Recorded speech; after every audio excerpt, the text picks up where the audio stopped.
نخش بقى على أغلى سهم وهو اسكندرية للأدوية. اسكندرية للأدوية سهم غالي ب980 جنيه دلوقتي، عدد أسهم قليل جدا، 5 مليون سهم.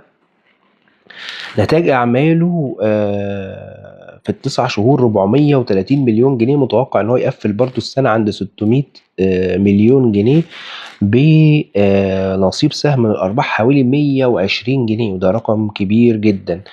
لما كان السهم ب 800 جنيه وتحت ال 800 جنيه قلنا إن السهم ده ليه مستهدف 1250 ل 1500 جنيه، وقلنا إن هو تقيل جدا، وقلنا إن هو لو يعني عايزين يعملوا فيه جيمة حلوة بالتقسيم أو إن هم يوزعوا مجاني أو يعملوا تقسيم واكتتاب ممكن، ولكن طبعا شكل الشركة من الشركات اللي مش مهتمة أصلا بموضوع البورصة ولا مصير السهم رايح فين ولا جاي منين، هم يعني شغالين وخلاص. السنة اللي فاتت وزع كوبون كبير جدا حوالي 63 جنيه، وزعه في شهر 11، ومتوقع إن الكوبون ده يزيد السنة دي لأنهم عاملين في 9 شهور أكتر من أرباح السنة اللي فاتت كلها على بعض.